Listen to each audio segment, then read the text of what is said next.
Bismillahirrahmanirrahim. Assalamualaikum warahmatullahi wabarakatuh. Asyhadu an la ilaha illallah wa asyhadu anna Muhammad Rasulullah. Alhamdulillah, kita ketemu lagi dalam acara yang sedikit kita kemas dalam format yang ya sedikit santai lah ya, yaitu mampir ngombe. Tajuk mampir ngombe kita pagi ini adalah kita coba membicarakan tentang sesuatu yang update ya. Yang update, yang itu menjadi pembicaraan umat Islam karena itu menjadi bagian terpenting sebagai ibadah yang mahdo ya, bukan sekedar ibadah tapi ini ibadah yang mahdo karena ibadah itu terbagi menjadi mahdo dan goiru mahdo. Dan ini adalah ibadah yang mahdo ya. Apa itu? Haji.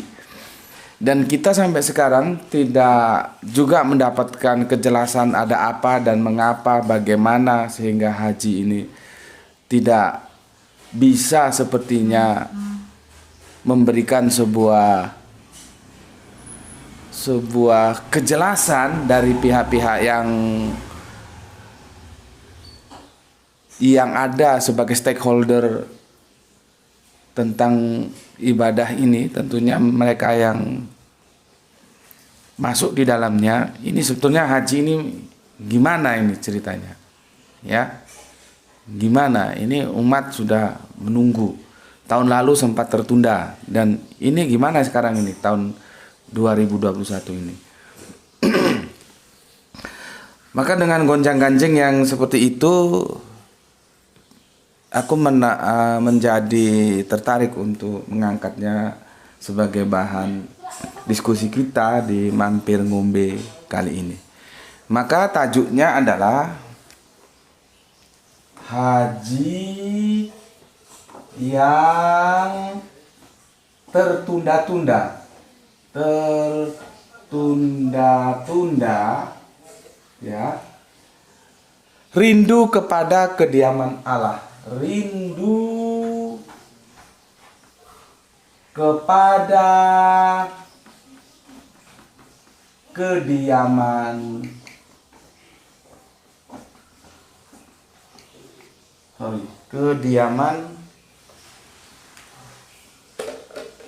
rindu kepada kediaman Allah ya. Terus ini berangkat enggak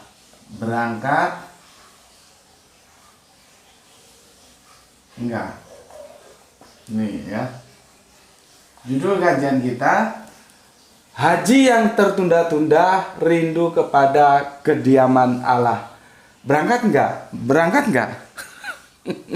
Ini judul kajian kita.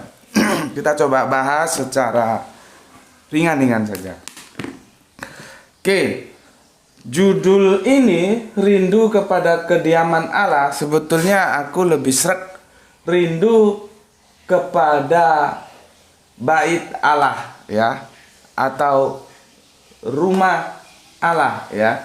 Cuman aku tetap tunduk terhadap judul ini karena di sini tertulis demikian ya. Di Bible ini ada sebuah perikop, yaitu ada sebuah perikop di Mazmur 84, rindu kepada kediaman Allah, yaitu untuk pemimpin biduan menurut lagu Gitit Mazmur dari Bani Korah ya. Sebelum ke sana aku jelaskan, ini ruangannya ini kontrakannya kan tidak seluas yang dulu, agak sempit, jadi aku selalu merubah posisi memang untuk mencari posisi yang optimal itu yang mana sih, karena dia tergantung sinar matahari ya. Kalau aku nulis di bagian papan tulis yang ada sinar mataharinya itu nggak nampak tershot. Makanya kemarin kita coba kalau kita ambil pojok di sini tuh hasilnya gimana ya. Kalau gini nanti itu gimana ya. Jadi serba masih trial dan error lah ya, karena kita belum menemukan itu posisi yang pas yang bagus sehingga angelnya itu menjadi bagus ketika sudah menjadi video ya. Jadi belum menemukan ini. Kemarin kita coba mojok ini juga kurang puas ya. Kebetulan kemarin ada bagian yang penting ya, yang nggak bisa dihapus. Cobalah kita ambil pojok. Ternyata ya nggak tahu ini apakah itu hasil yang maksimal. Sekarang kita ambil lagi pojok begini. Karena mataharinya bergerak ini dia. Kan sinarnya bergerak terus. Ini mumpung dia gelap, kita coba ke posisi seperti ini. Ya itulah namanya romantisme, anggap saja itu romantisme. Jadi apapun kendala dalam dakwah itu, anggap saja itu romantisme yang harus kita lalui. Jadi jangan terlalu menjadi serius sehingga menjadi penghalang dakwah. Oh, jangan. Ya. Oke, aku minum kopi morning dulu. Bismillahirrahmanirrahim.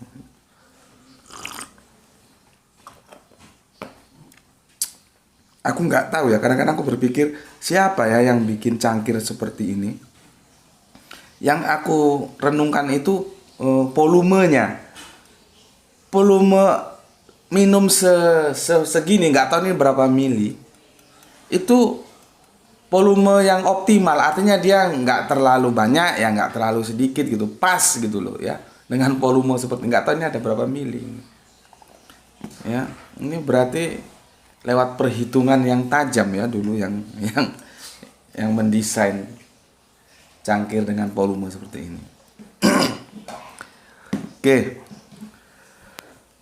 Sebelum ke sana aku akan, tapi bukan menjadi topik utama, aku hanya akan memberikan sebuah informasi saja gitu ya. Bagaimana diksi Ka'bah, diksi Bakkah ini tertulis indah di dalam Perjanjian Lama ya, tertulis indah. Cuman karena ya itulah yang disebut terjemahan itu sering berubah-ubah, maka terjadi pergeseran bahkan penghilangan, entah itu terjadi secara by design ataupun tidak, ya kita tidak tahu. Contohnya begini, kita buka di Bible-mu ya, di kitab Malayaki 3 ya. Kitab Malayaki 3 begini, 3:1 ya. Lihat, aku menyuruh utusanku supaya ia mempersiapkan jalan di hadapanku, dengan mendadak Tuhan yang kamu cari itu akan masuk ke baitnya. Ke baitnya. Perhatikan, aku ulangi lagi. Ke baitnya. Malaikat perjanjian yang kamu kehendaki itu sesungguhnya ia datang. Firman Tuhan semesta alam. Oke, ini di Bible cetakan 85 LAI 85. Kalau kita cari ya, makanya kalau ada Bible yang lama itu disimpan ya, supaya bisa kita punya data apa ya? Data argumentasi ya. Karena itu diperlukan. Kalau kita lihat Bible yang tahun 70-an ke bawah itu tidak demikian. Ya.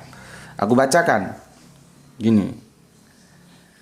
Bahwasannya aku menyuruhkan utusanku yang menyediakan jalan di hadapan hadiratku, dan dengan segera akan datang kepada Ka'bahnya. Ka'bahnya. Ka'bahnya Tuhan yang kamu cari, dan malaikat perjanjian yang kamu rindukan itu, bahwasannya ia datang. Demikianlah firman Tuhan serwa sekalian alam.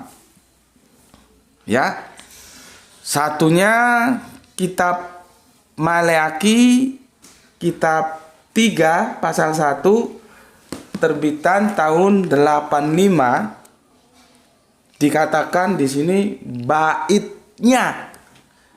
Kalau kita rujuk kitab Maleaki pasal 3 ayat 1 sekitar terbitan tahun 70-an, atau bisa kalau kalian punya programnya itu yang digital, yang digital, tapi yang aku dulu dapatnya itu masih belum ada Android seperti sekarang, sudah lama ya, itu berupa disk gitu ya, CD yang bisa diinstal di laptop, di komputer itu seperti ini ya. Dia tidak lagi baitnya, tetapi Ka'bahnya. Jadi Ka'bah ya, ingat Ka'bah. Baitnya, bait itu Ka'bah ya. Tapi bait belum tentu Ka'bah. Walaupun Ka'bah pasti bait. Ya. Ngerti nggak kamu di sini maksudku? Ya. Jadi ini ada hal-hal, hati-hati ketika kita menggunakan diksi yang dia general, jangan dipahami secara khusus. Begitu juga, jangan diksi yang khusus dipahami secara general. Ya, ini terjadi juga pada teman Islam kemarin yang aku jelaskan tentang, kan sudah jelas surga itu tidak ada yang pernah melihat. Ya, surga itu tidak ada yang pernah melihat. Sekalipun Nabi tidak pernah melihat. Diksi narasinya dalam hadis, dalam Al-Quran itu jelas dikatakan, masih disembunyikan. Jangan kamu sanggah itu dengan ayat yang lain, yang itu ayatnya bersifat general, umum. Ya kalau Allah mau kasih tahu, ya semua bisa tahu tentang gaib itu. Tapi kan di situ tidak berbicara bahwa Allah memberitahukan tentang surga kepada para nabinya. Jadi hati-hati ya.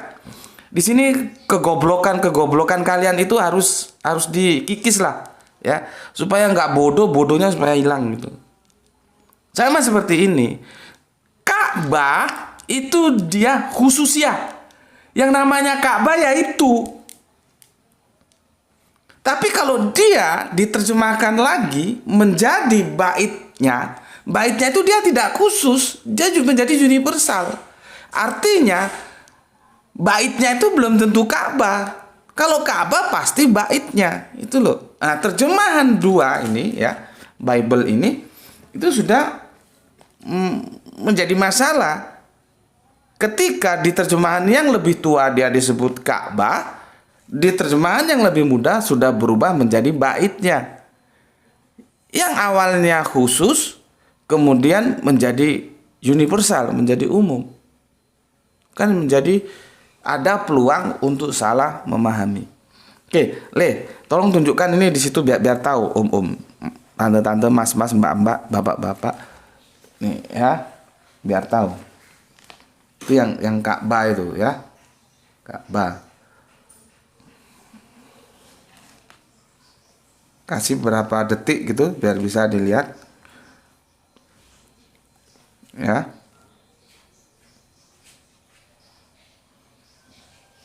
Tuh Ka'bah. Oke. Sekarang yang ini Yang ini perubahannya dia menjadi baitnya yang 31 ini ya. 31 ini dia berubah menjadi baitnya.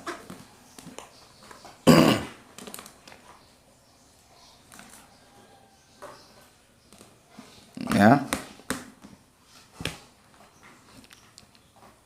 Oke.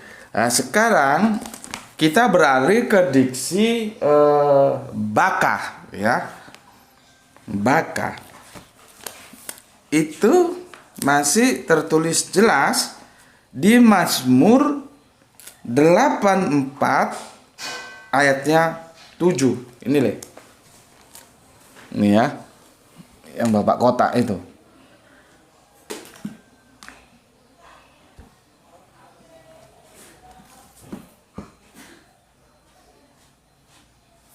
Udah, itu nanti diurusin, itu aja. Sudah? Oke. Itu sekedar informasi ya, tidak menjadi topik bahasan utama kita ya, karena kita lewati ini ya, aku jelaskan sekilas saja dan itu sebagai informasi.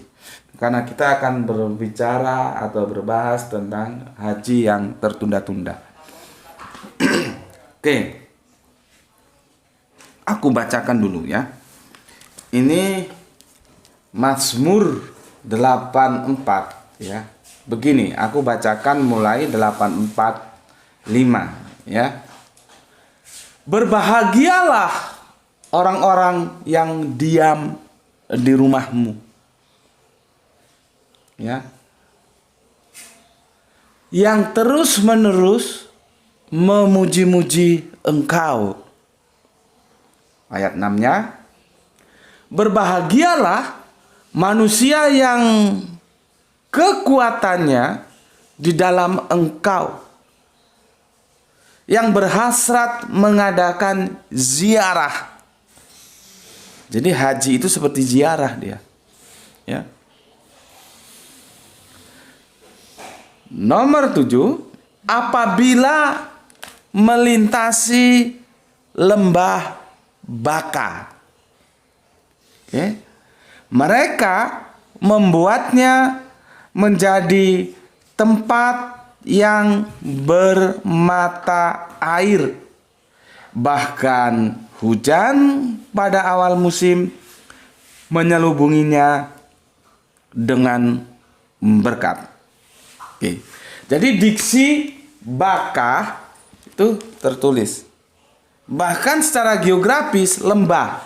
Jadi Bakah itu ada di antara perbukitan dan Bakah itu lembahnya. Tertulis secara geografis lembah. Tempat ziarah tertulis ya. Makanya kalau orang Jawa bilang tindak pundi Pak, mau kemana Pak? Bade tindak mau pergi ziarah ke tanah suci gitu.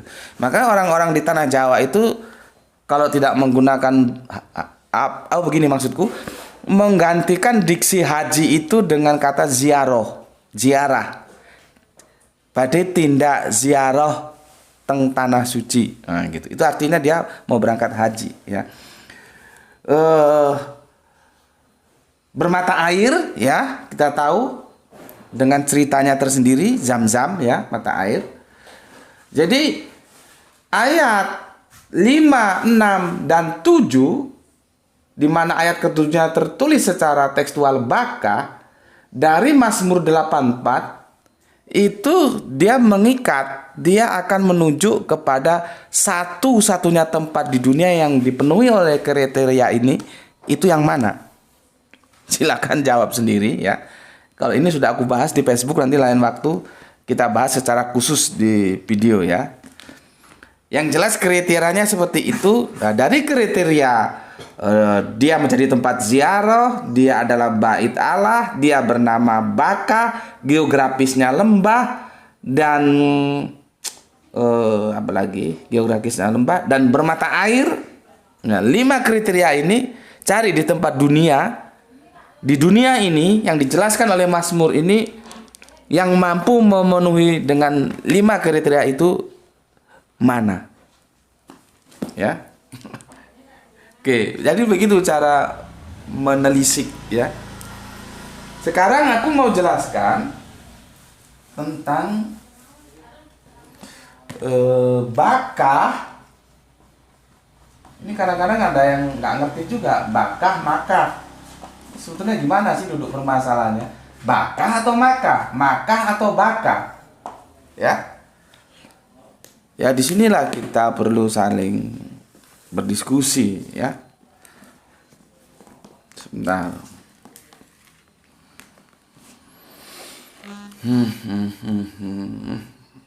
Aku minum dulu. Bismillahirrahmanirrahim.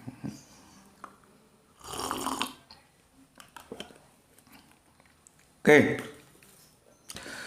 Sebetulnya problematika tentang bakah, Mekah, bakah, yang betul bakah atau Mekah, yang betul Mekah atau bakah itu sudah terjadi sejak beberapa tahun yang lalu dan itu pernah dibahas oleh seseorang yang pakar dalam tinjauan linguistik ya. Tapi kan nggak serta-merta kalau pakar terus setuju gitu ya, ya jangan dong, ya nggak dong, ya belum tentu dong, ya nggak harus begitu dong ya. Jadi begini, membicarakan bakah dan makah memang menarik sekali tanpa terkecuali ketika pakar linguistik ya, ada yang mengatakan bahwa, jadi begini katanya, untuk orang-orang Arab yang kesulitan menyebutkan huruf mim ya, maka bisa menyebutnya dengan huruf ba, jadi menjadi baka. Keduanya tidak memiliki perbedaan. Nah, ini argumentasi ya, aku nggak usah sebut lah ya. Salah satu dosen dan kebetulan dia pakar linguistik ya, baik Ibraniun maupun Arabiun ya. Tapi terus terang ya, aku menolak pendapat itu. Aku menolak. Aku tidak setuju dan aku tolak pendapat itu. Tentunya bukan sembarang menolak, harus ada argumentasinya dong, ya.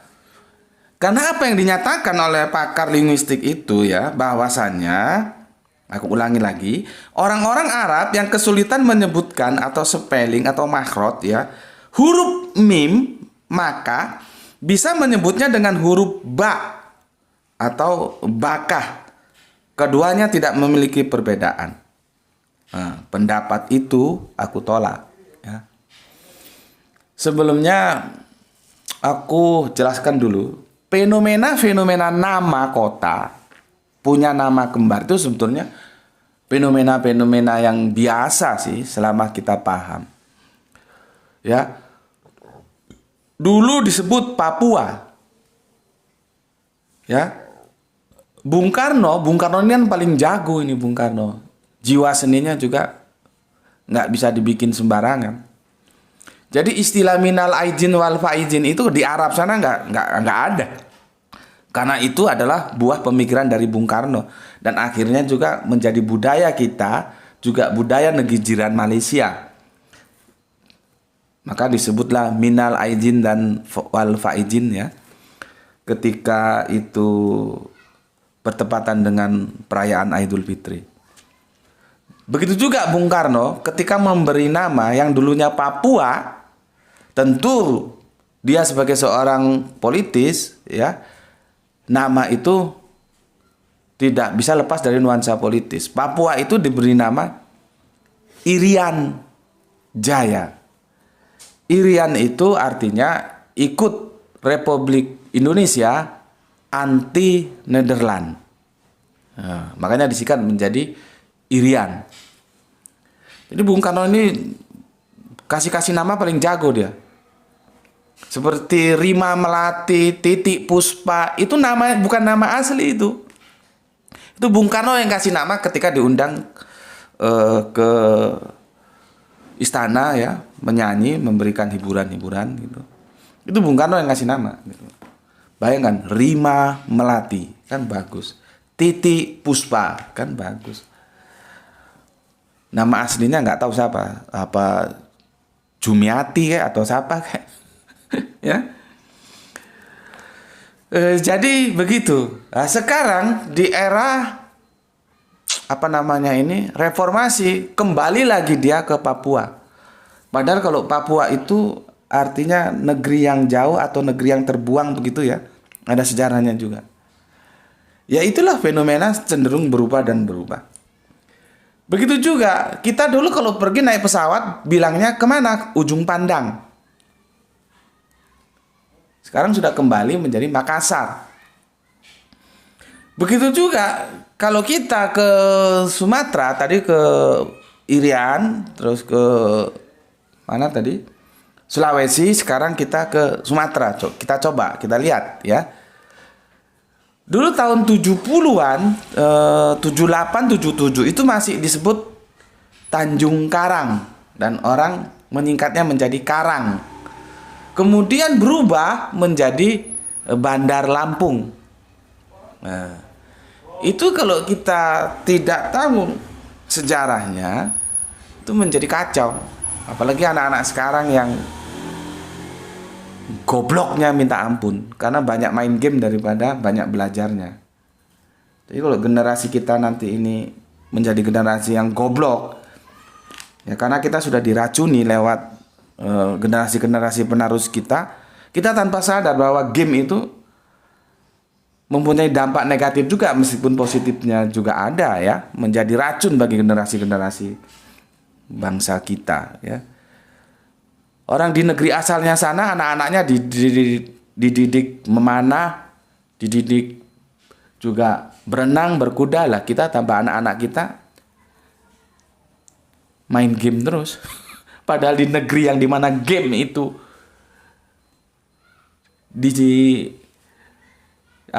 diproduksi, anak-anak mereka diajari memanah gitu.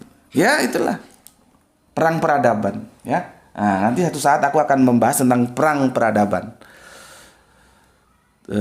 Sampai mana tadi aku jelaskan? Nah, sekarang bakah dan makah ini gimana ceritanya? Yang jelas kata-kata yang keluar dari pakar linguistik itu yang aku sudah katakan tadi aku tolak. Karena apa? Argumentasinya itu patah, dia tidak universal. Ternyata orang Arab bisa kok bilang maghrib, tidak harus dirubah menjadi baghrib. Ternyata orang Arab bisa kok ngomong musola, kan itu mim semua itu huruf awalnya. Tidak harus diganti dengan busola. Kalau memang benar ada orang Arab, mungkin Arab itu kan juga tidak satu warna, dia berwarna-warna ya. Mungkin Arab dari suku apa kok gitu. Kesulitan mengucapkan huruf mim sehingga harus diganti ba, itu seharusnya universal. Contohnya begini, ketika aku kuliah dulu, aku punya teman namanya Gusti Mahendra ya. Itu dia ya seperti bagaimana lidahnya saudara-saudara kita dari Bali itu tidak bisa mengucapkan huruf T sebagaimana kita mengucapkan. Mereka punya kekasan sendiri. Dan itu universal. Setiap orang Bali, saudara-saudara kita itu mengucapkan huruf T pada diksi apapun, itu T-nya terucap medok khas Bali. Jadi ada T khas Bali dan itu berlaku untuk semua diksi. Itu baru bisa diterima sebagai kebenaran. Tapi kalau yang disampaikan oleh pakar linguistik ini itu tidak benar, karena faktanya apa? Itu tidak universal. Kenapa? Ketika ketemu kepada diksi maka itu dia tidak bisa mengucapkan mim dengan baik lalu berubah menjadi baka, lalu ke huruf ba. Tetapi kalau ke yang lain bisa, misalkan musola, misalkan maghribi, kenapa tidak juga berubah kepada spelling dari mim ke ba? Jadi patah teori itu, aku tolak. Tapi kan itu yang ngomong pakar, memangnya pakar nggak bisa salah? Ya, aku tolak. Kecuali dia seperti teman kita atau saudara kita di Bali, setiap huruf mim itu universal berubah menjadi ba. Nah, itu baru argumentasinya masuk, itu bisa diterima. Ya, tapi kalau kasuistis begini, kenapa kok hanya pada kata diksi maka saja? Orang Arab itu nggak bisa ngomong mim, kok harus berubah menjadi ba. Itu enggak benar. Oke. Dari sini bisa kamu ambil, jadi otakmu itu kamu buka ya. Ada sesuatu yang tanpa aku sampaikan seharusnya kamu mengerti. Dari penjelasan ini apa yang bisa kamu mengerti? Tidak semuanya kita harus memberikan cek kosong kepada seseorang yang namanya pakar sekalipun. Ya, bisa saja salah. Oke. Terus gimana duduk permasalahannya itu ya? Aku bacakan saja biar cepat ya. Begini. Makkah itu adalah nama dari sebuah kota yang biasa disebut juga tanah haram ya. Artinya haram itu tidak sembarang orang boleh masuk ke situ. Yang meliputi radius puluhan kilometer di seputar Ka'bah. Tadi kita sudah tunjukkan ya, sudah kita lihat Ka'bah ya. Kemudian Bakkah itu adalah nama rumah di mana rumah Allah, Baitullah itu dibangun. Ka'bah itu di mana Ka'bah itu dibangun ya. Bakkah, Makkah atau Makkah dan Bakkah, keduanya masing-masing disebutkan satu kali di dalam Al-Quran. Jadi berimbang. Kata Makkah itu disebutkan di Makkah ini ya. Nah, ini di sini aja biar nggak nulis lah. Quran surat Al-Fat.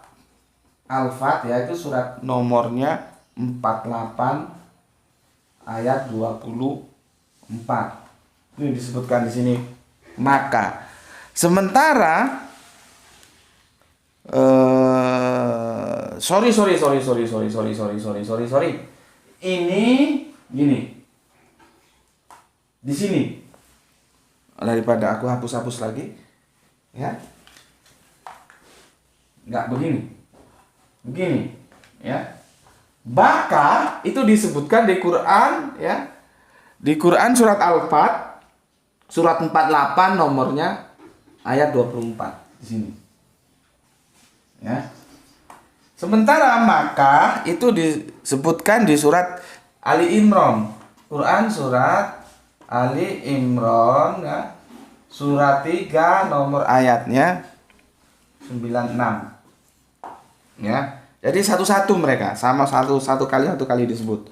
Kalau Bakkah disebut Quran surat Al-Fat ya 4824, kalau Makkah disebut di Quran surat Ali Imran surat 396.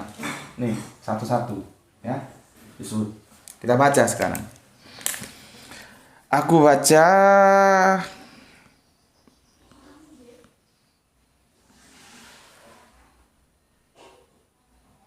Waduh, sebentar. Ada kesalahan kutip ini. Kesalahan kutip. Sebentar.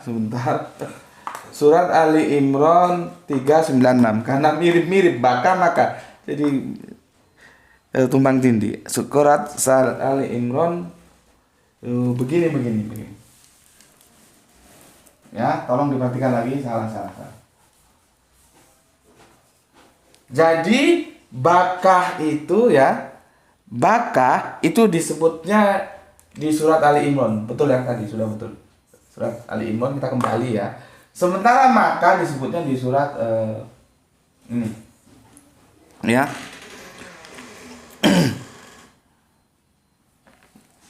Aku ulangi.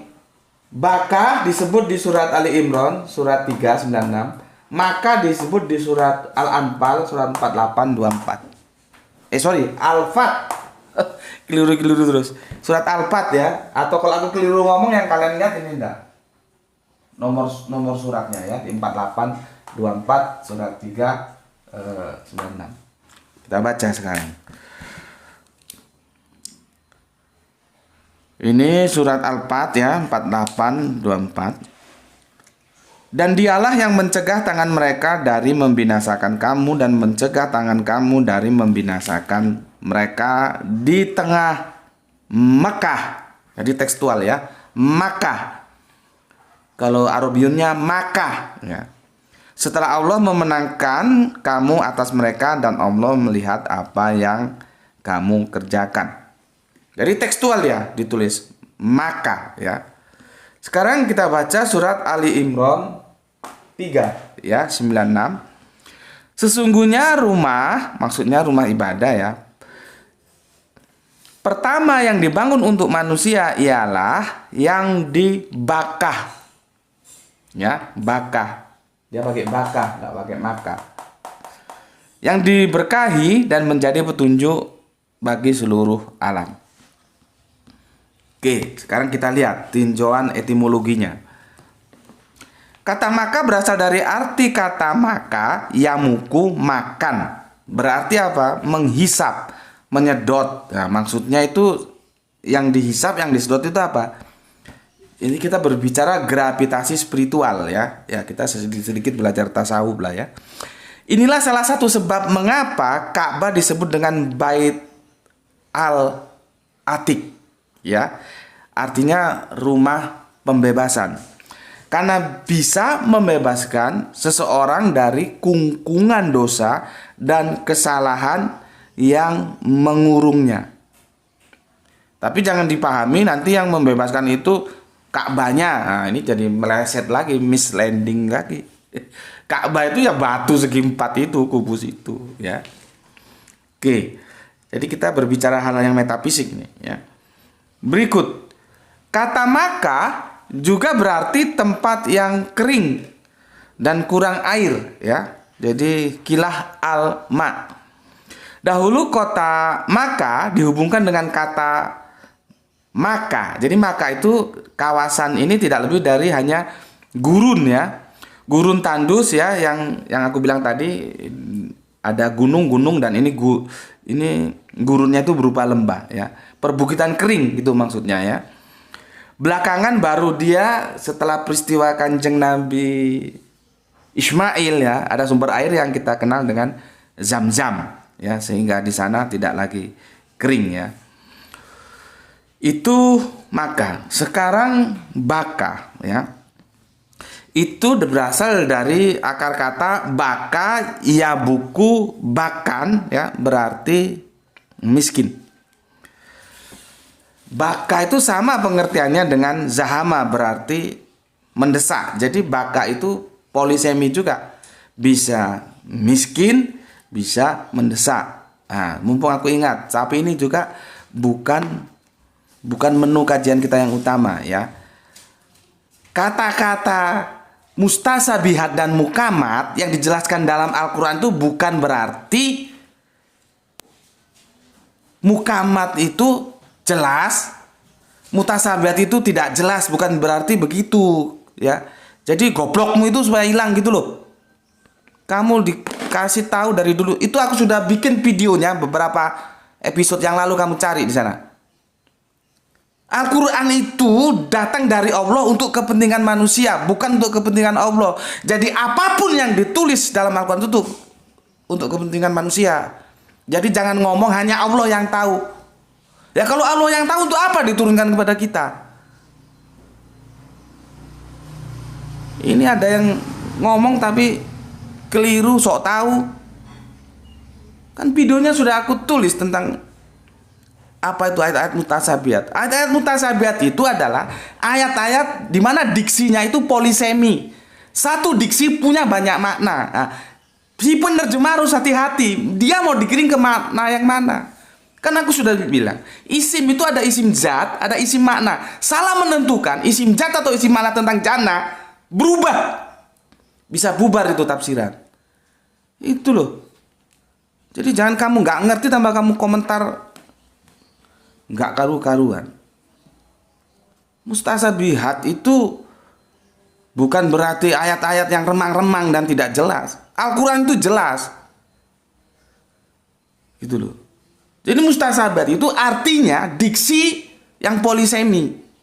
Lihat itu videonya. Aku nggak tahu video yang keberapa itu.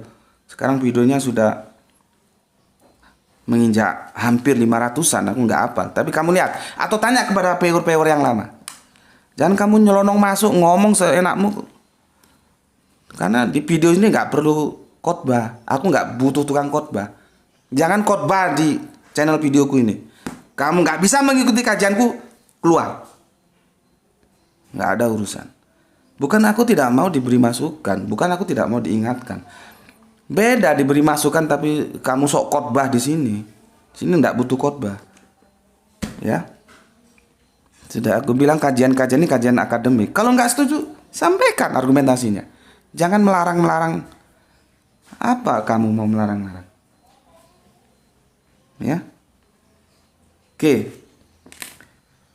Aku bukan marah ya, memang gayanya begini kalau ngomong. Oke, aku lanjutkan tadi. Baka itu juga punya polisemi ya. Bisa miskin, bisa juga berdesak-desakan. Ya, nanti sesuai dengan fakta lapangan mana yang mau diambil. Ya, itu mustasabihat. Ya. Bukan remeng-remeng, jelas.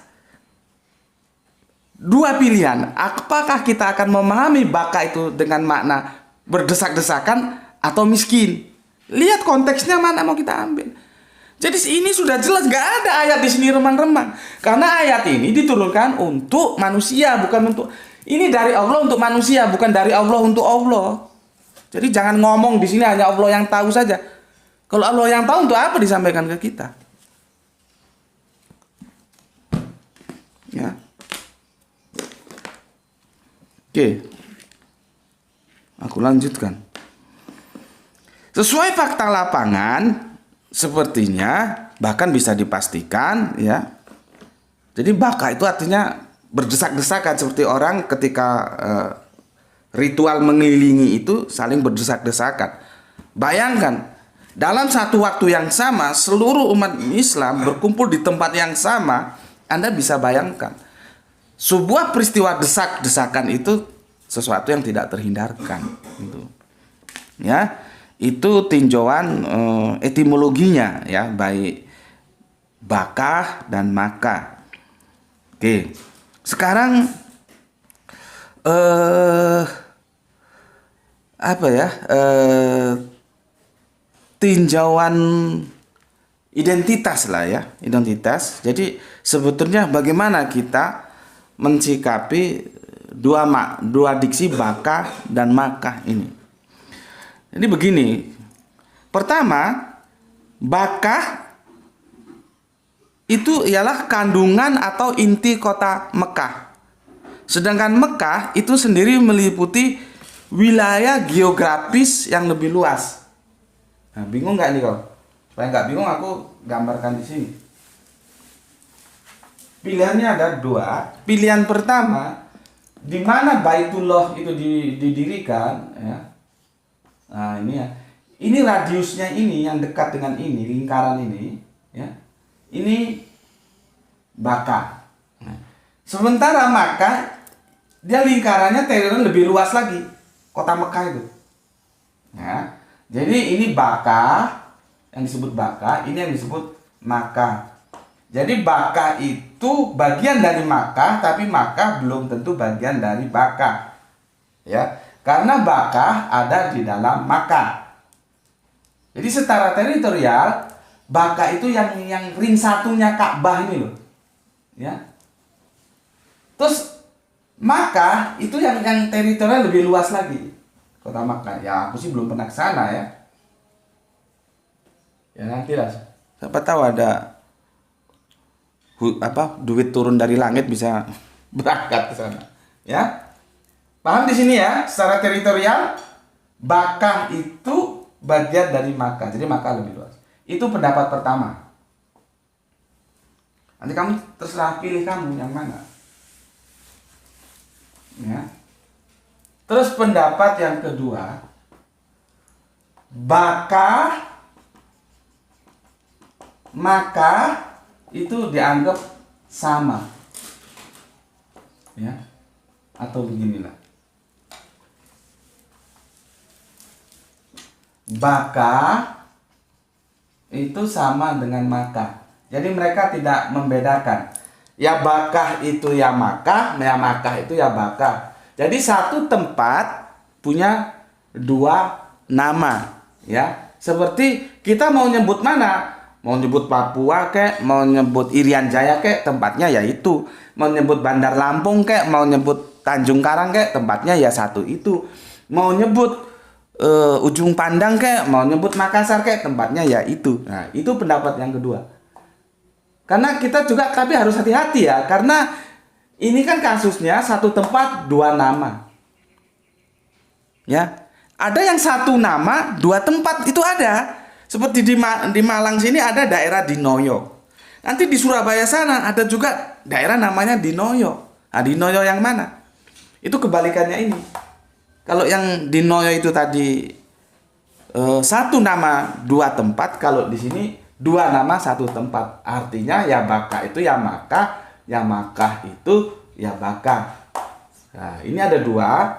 Terserah kamu mau pilih yang pendapat yang satu atau yang kedua, monggo, silakan. Tidak ada paksaan ya. Mana yang kamu paling sering? Apa mau Bakah itu bagian teritorial dari Makkah yang lebih luas, ataukah Bakah itu sama dengan Makkah? Monggo silakan kamu pilih. Oke. Berikutnya begini.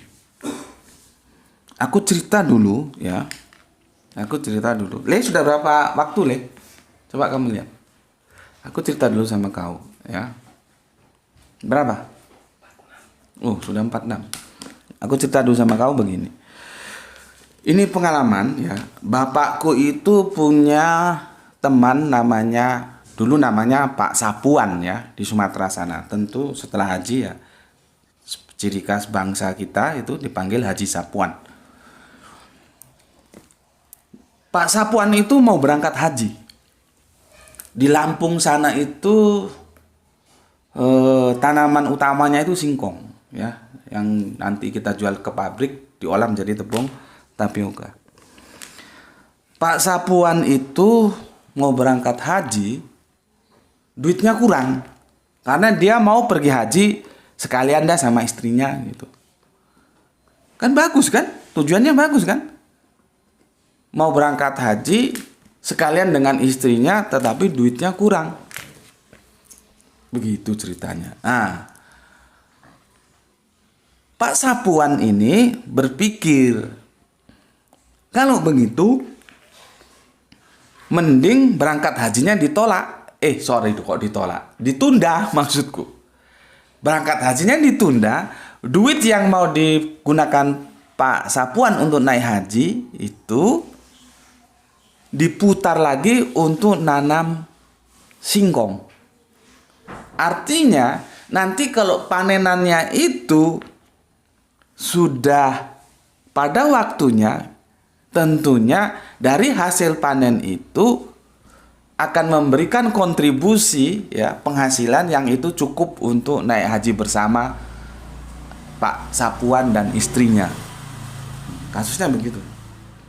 Tujuan Pak Sapuan kan bagus kan, baik kan, baik tentunya menurut kacamata kita, ya, baik untuk menurut kacamata kita.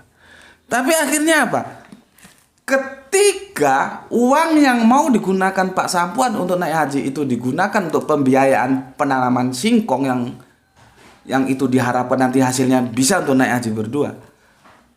Aku tidak tahu ya, apakah harga singkongnya yang jatuh atau panennya yang gagal, aku tidak tahu. Tetapi yang jelas di luar prediksi atau unprediksi, sehingga hasil dari tanam singkong itu justru hancur. Tidak bisa untuk berangkat berdua. Disitulah Pak Sapuan akhirnya sadar, apapun yang terjadi, berapa adanya dana, meskipun hanya bisa untuk sendiri, dia berangkat sendiri. Coba. Dari sini apa yang bisa kita ambil sebagai sebuah ibrah? Sakral. Naik haji itu bagian dari ibadah mahdoh dan itu sakral. Jangan ditunda. Bahkan kalau kita sudah masuk dalam kriteria sebagai hamba yang sanggup untuk menunaikan haji, itu kita diancam loh kalau tidak sampai menunaikan haji. Ya. Bayangkan, hitungannya Pak Sapuan, panennya bagus, bisa berangkat berdua dengan istri. Ternyata tidak begitu, panennya jeblok. Tapi Pak Sapuan sadar, sehingga akhirnya kalau memang masih cukup untuk berangkat sendiri, berangkat sendiri. Nanti ada rezeki berangkat lagi, nggak masalah. Tuh, ini kisah nyata ini, aku ceritakan untuk kalian ya, supaya kalian ngerti. Jadi intinya, kalau perbuatan jahat itu perbuatan yang ingkar terhadap hukum-hukum Allah itu dianjurkan dan sangat-sangat dianjurkan untuk ditunda-tunda hingga diharapkan karena tertunda dia tidak akan pernah dilakukan. Tapi untuk perbuatan kebaikan apalagi itu untuk memenuhi perintah Gusti Allah ingkang Maha Agung, jangan ditunda-tunda. Sekarang kita berbicara tentang apa yang terjadi di negara kita. Ya. Aku akan membahas secara sederhana saja. Yang perlu diingat, kalau kita adakan sensus gitu ya, kita susun data statistik, memang ada seperti apa namanya itu, hipotesa yang berkembang. Secara mayoritas memang di permukaan bumi ini, negara yang umat Islamnya itu mayoritas dan banyak, itu dari sekian juta, kita hitung-hitungan kuantitas, itu di Indonesia. Jadi orang yang beragama Islam itu paling banyak hidup di bumi yang bernama teritorialnya Indonesia. Dan dia menjadi mayoritas. Tetapi ada sebuah hipotesa juga, oh tidak, yang paling banyak bumi di mana umat Islam hidup itu adalah di India. Ada yang berpendapat begitu. Karena apa? Meskipun di India yang mayoritasnya Hindu, tetapi jumlah penduduk mereka itu lebih banyak daripada jumlah penduduk kita Indonesia. Ya, artinya apa? Persentase jumlah umat Islam di India itu memang tidak mayoritas, tetapi kalau diambil dalam jumlah kuantitatif dari persentase itu dibandingkan dengan jumlah kuantitatif, total semua umat Islam di Indonesia itu masih banyak India. Nggak tahu, kamu ngerti nggak penjelasanku seperti ini? Ini agak ribet ini. Kita masuk data statistik ini, ya. Oke, kita lalui aja, itu sekedar pengetahuan untuk kalian. Yang jelas, umat Islam di Indonesia ini mayoritas. Kalau dia sudah menjadi mayoritas, kemarin gagal naik haji, katanya COVID. Oke lah, kita terima. Nah sekarang naik haji, ini belum jelas ini bisa berangkat haji atau enggak ini. Alasannya apa? Apa mau COVID lagi dijadikan alasan? Ya. Karena apa? Ada sebuah berita yang itu sudah menjadi public knowledge, ya, pengetahuan umum, bahwa dana haji itu digunakan untuk membiayai pembangunan infrastruktur di negara kita. Dan informasi itu terlanjur keluar dan terlanjur menjadi public knowledge. Artinya bukan rahasia lagi. Sekarang ini umat Islam ini tidak tahu yang mana sebetulnya yang menjadi kendala sehingga tidak bisa berangkat haji. Yang mana? Ya. Sekarang kita coba kupas satu-satu, ya. Itu yang harus bertanggung jawab nanti terhadap penguasa langit dan bumi. Siapa yang memberikan fatwa bahwa dana haji itu bisa digunakan atau diproyeksikan untuk pembiayaan kegiatan lain, dalam hal ini infrastruktur. Itu siapa yang bikin fatwa? Itu harus bertanggung jawab nanti. Ya, karena haji itu nggak bisa ditunda-tunda seperti contoh cerita yang aku sampaikan tadi tentang Pak Haji Sapua. Itu harus bertanggung jawab nanti. Tetapi bukan hanya yang memberi fatwa saja yang bertanggung jawab. Semua kalian-kalian dari ulama yang tahu kalau kalian diam, kalian juga akan ikut dimintai bertanggung jawab. Kenapa? Lah kenapa kok diam? Kenapa nggak diingatkan? Coba. Tapi demikian kita tidak bisa memberikan vonis, tidak bisa, karena ini masalah istihadi. Seharusnya dibawa ke tinjauan teori hukum Islam atau yang disebut fikih. Boleh enggak? Ya, dan itu dihadiri semua para fuqaha, para fikih, pakar-pakar fikih. Boleh enggak sih dana haji itu digunakan untuk kepentingan lain, itu hukumnya seperti apa? Itu harus clear dulu. Sekarang bayangkan berapa orang yang menabung dari rupiah demi rupiah. Belum lagi menunggu uangnya cukup, menunggu lagi antriannya kapan bisa berangkat 10 tahun lagi kayak. Kalau sekarang umurnya 50 tahun berarti umur 60 tahun dia baru berangkat haji. Jadi ada kendala. Kendala pertama yang harus dilampaui mengumpulkan dana. Setelah dana terkumpul, kendala yang harus dihadapi lagi antrian kapan bisa berangkat. Nah, sekarang ini ada masalah lagi. Ketika itu semua sudah dilalui, berangkat enggak kita? Arab Saudi memberikan pintu untuk kita tidak untuk melakukan ibadah haji. Ini kan polemiknya belum jelas ini. Ya. Dan itu sebetulnya harus diselesaikan oleh pakar-pakar fuqaha itu ya. Pakar fikih itu tentukan dulu duduk permasalahannya. Beristihad dulu, boleh tidak? Dan kalian hati-hati. Setiap pemberi fatwa dari hasil sebuah ijtihad itu akan dimintai pertanggungjawaban jawab. Kalau benar ijtihadmu, maka kamu akan mendapatkan sebuah kebenaranmu. Tapi kalau salah, kamu juga akan mendapatkan kesalahanmu. Jadi kebenaran ada buahnya, kesalahan juga ada buahnya.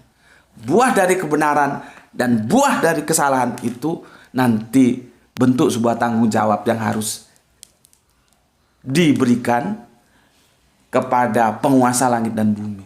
Hati-hati. Ini bukan masalah sembarangan. Ya.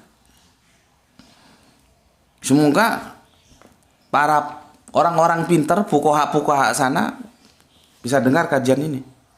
Ya. Berapa jiwa yang ini kecewa?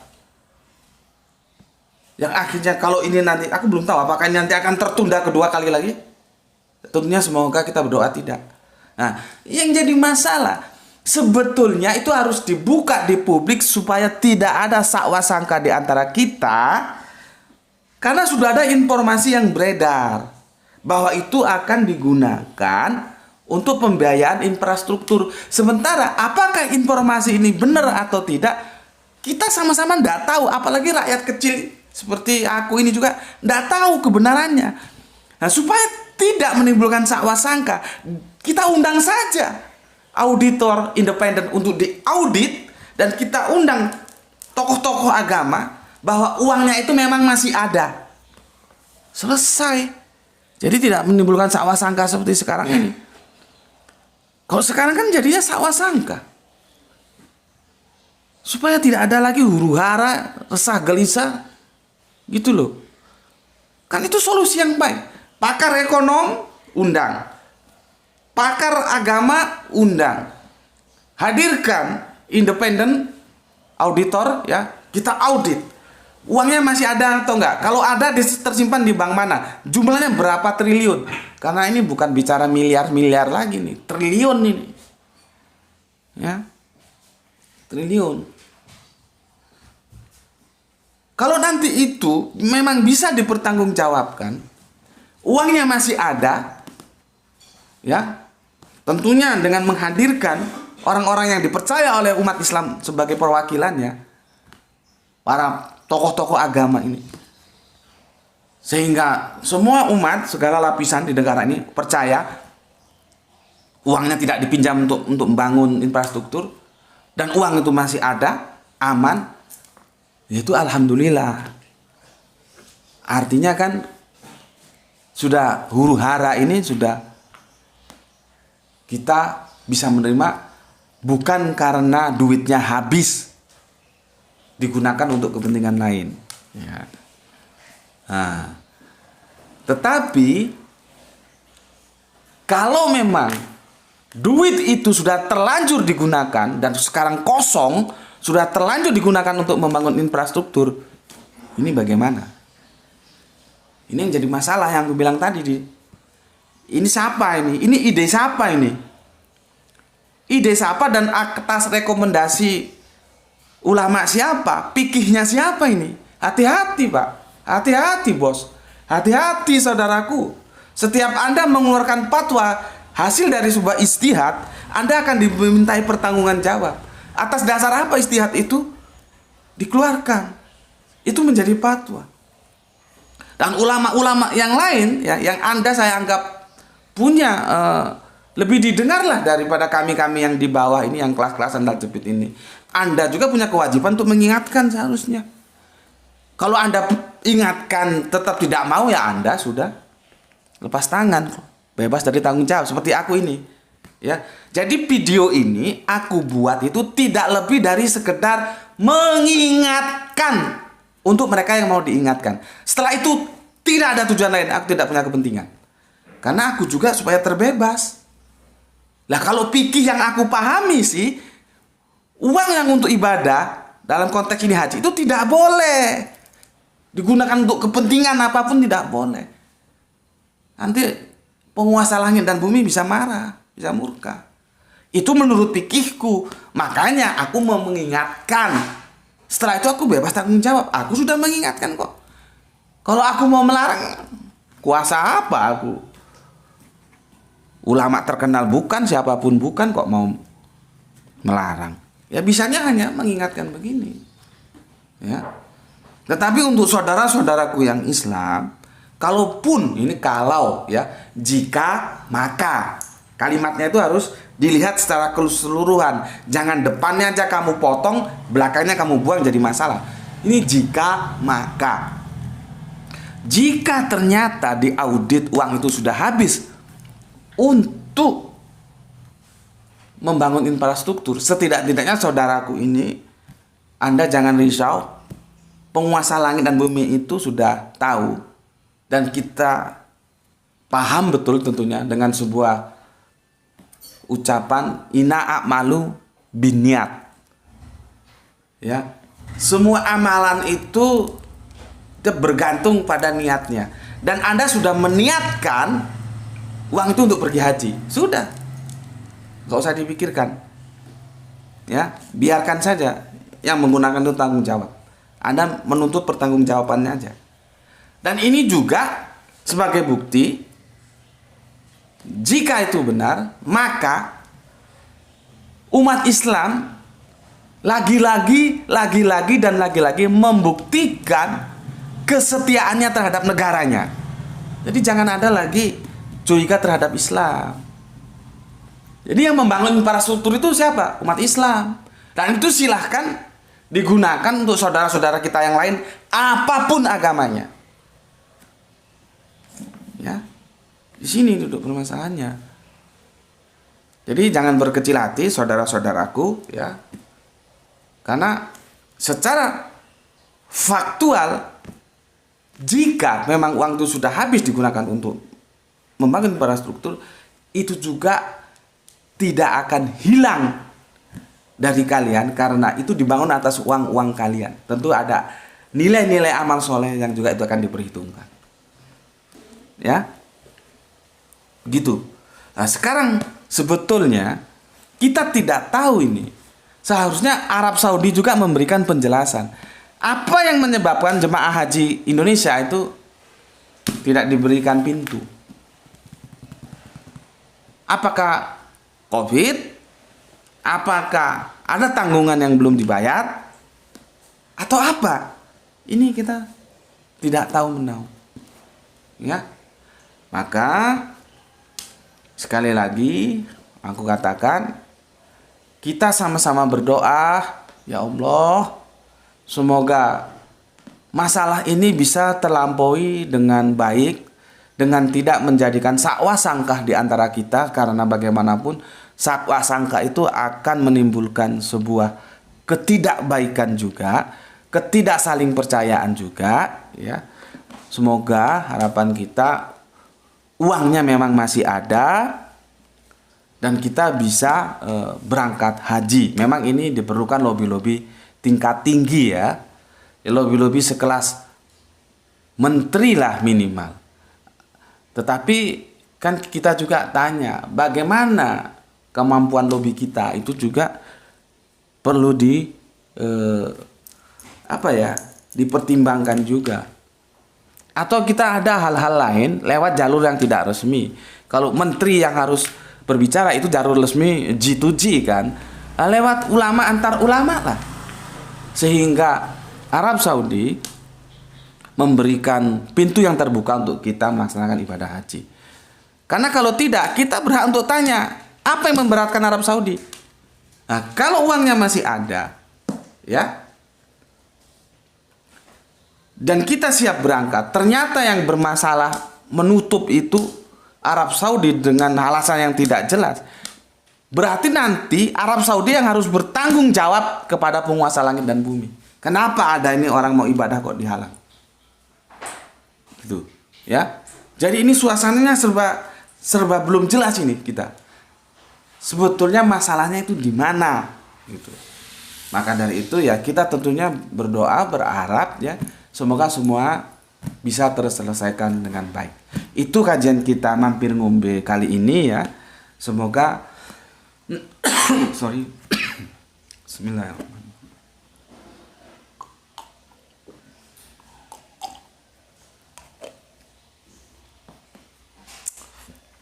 Ambilin tisu ya. Tisu.